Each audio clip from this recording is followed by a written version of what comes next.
Dando início, vamos falar um pouco aqui, né, da primeira questão. A formação das monarquias nacionais ocorreu durante o período da Baixa Idade Média, entre os séculos XII e XV, nos países da Europa Ocidental. Os principais exemplos de monarquias nacionais são a portuguesa, espanhola, francesa e inglesa. O processo ocorreu de maneira similar nos países europeus, mas em tempos distintos. As monarquias nacionais podem ser chamadas de Estado moderno. É correto afirmar que, letra A, o processo de formação das monarquias nacionais ocorreu de maneira diferente nos países europeus e em tempos diferentes. Letra B, o processo de formação das monarquias nacionais ocorreu de maneira similar nos países europeus e no mesmo tempo. Ou letra C, o processo ocorreu de maneira similar nos países europeus, mas em tempos distintos. Só lendo aqui o texto a gente já acha a resposta, né? Que tem uma parte do texto que fala: o processo ocorreu de maneira similar nos países europeus, mas em tempos distintos. Então, a resposta correta seria a letra C. Questão 2.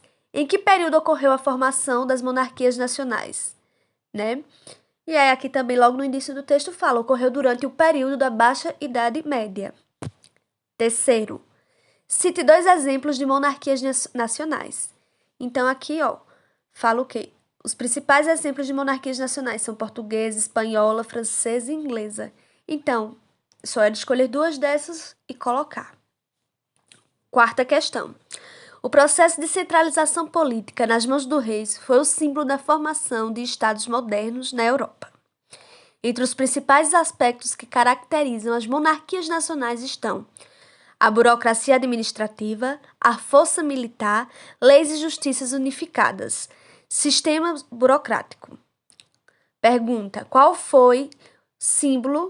processo foi símbolo da formação de estados modernos da Europa? Né? Então, o processo de centralização política, ok?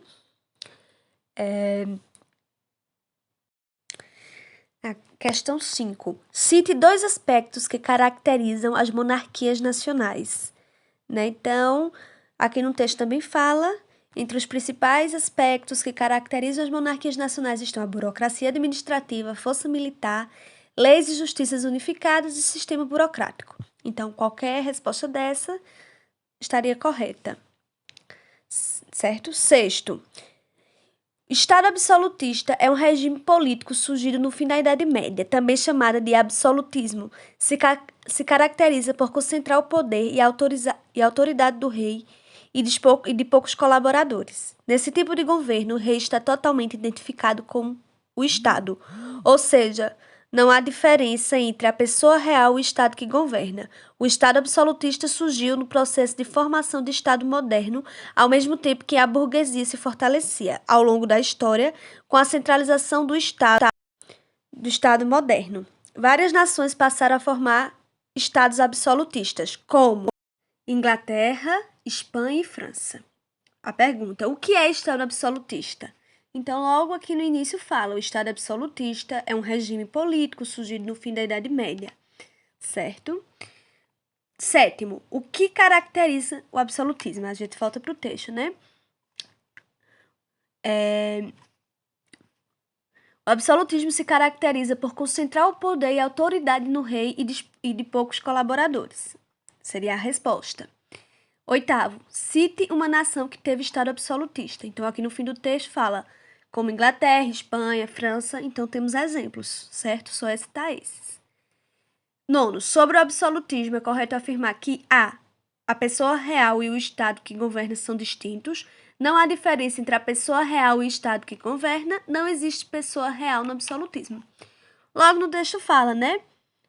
O rei está totalmente identificado com o Estado, ou seja, não há diferença entre pessoa real e o Estado que governa.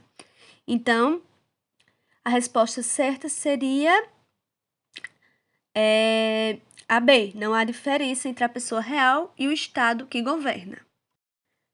10º. A expansão marítima europeia foi o período compreendido entre os séculos XV e XVIII, quando alguns povos europeus partiram para explorar o oceano que os rodeava. Estas viagens deram início ao processo de revolução comercial, ao encontro de culturas diferentes e da exploração do Novo Mundo, possibilitando a interligação dos continentes. Foi plano dos reis absolutistas para enriquecer os seus reinos e os deixar mais fortes. A pergunta é o que foi a expansão marítima europeia? Então, isso fala logo agora, aqui no início. A expansão marítima europeia foi o período compreendido entre os séculos XV e XVI, XV e XVIII, quando alguns povos europeus partiram para explorar o oceano, né, que os rodeava. Então, essa seria a resposta. 11º, o que as viagens de expansão marítima deu início? Então, aqui no texto fala, estas viagens deram início ao processo de revolução comercial, ao encontro de culturas diferentes e da exploração do Novo Mundo, possibilitando a interligação dos continentes. 12º, por que se deu início à expansão marítima? Né?